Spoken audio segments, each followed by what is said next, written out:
Hello everyone and welcome to my channel, a place to watch gameplay and news about Netflix games. Today I'm very excited to give you a review of Oxenfree II Lost Signals. I've been one of the lucky ones to receive a welcome package of the game and an early review code. I finished the first game back in April and I've been very excited to play the sequel to learn more about the world of Oxenfree and where the story is going. Before we jump into it, I just want to warn you that this review might contain spoilers. I tried my best to avoid them, but there might still be bits of it. Now with that out of the way, let's jump into the review of Oxenfree II Lost Signals.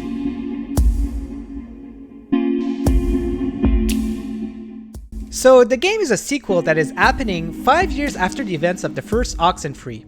You're a new protagonist called Riley who accepted a job to plant some sort of satellite dishes all around Camina, a small town where she grew up in but haven't visited in a long time. Camina is a town very close to Edward Island, the main location of the first game, and this would be where you take the ferry to get to the island. So Riley works under Evelyn, who gives her instructions on what she needs to do via radio. Her first task, to her surprise, is to team up with a local called Jacob, and you end up going through the whole adventure with these two characters.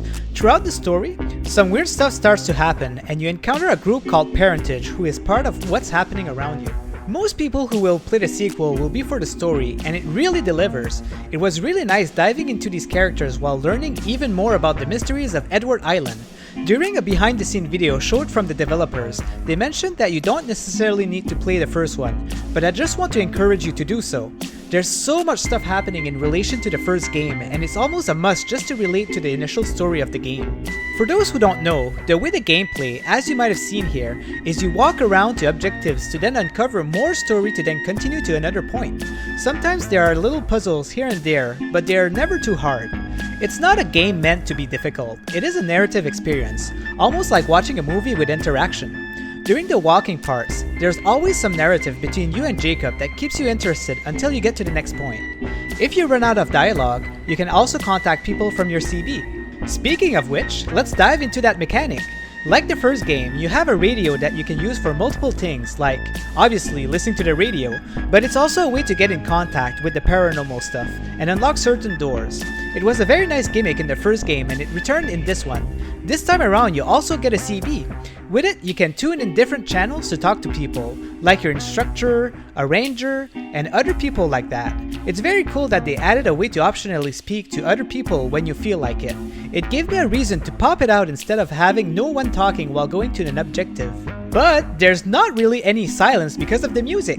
Composed by Scientific, he outdid it again with this amazing soundtrack. I hope that he releases it digitally or physically at some point. Today in my review, you're hearing music from the first game, but you can expect the same quality music in here. It's pretty much synthwave and it fits very well with the strangeness of the game. Calmer tracks on calmer moments, heavier tracks on crazier moments. It's hard to explain, but I think that you get the gist of it. The game has some collectibles that you can acquire throughout the game. I think that they've mentioned a dozen, but I didn't get a chance to get them all yet. There were some side places to explore, but I decided to focus on the main objective for my first playthrough. I'll definitely play it again and try different options to see if anything changes and take my time this time around. I bet that there's a different ending in there that I need to discover. Something nice about this game is that there's actually side objectives that you can do, or skip if you want to. It's very nice since it can make you take a break from the main story while you do these to uncover more stuff, and there's no pressure. You can do them whenever you feel like it without missing them, up until they tell you that you've reached a part where you can't go back.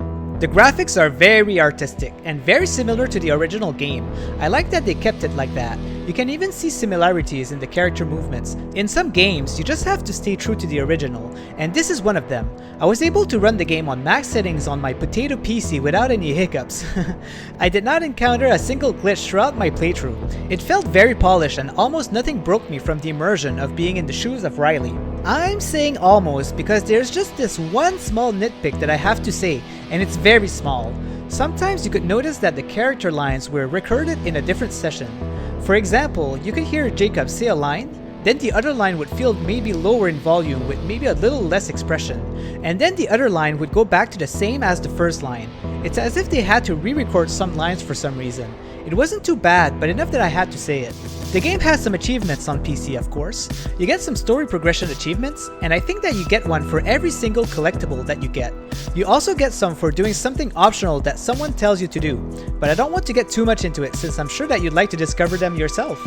And that's about what I have to say about Oxenfree II, a very exciting release that is now available on consoles, PC, and the Netflix Games subscription via mobile. It's been a long time coming since the game has been announced back in 2021, but it's finally time, guys. I know that there's a lot of fans out there, and I hope that you get the same experience that I've gotten from playing this. I'm looking forward to see what the community will discover and share what I haven't noticed in the game yet. It's going to be a fun time. Thanks for watching, and don't forget to hit that like button if you enjoyed this video, and subscribe to my channel if you're interested in following content related to Netflix games. Have a good one and see you in the next video.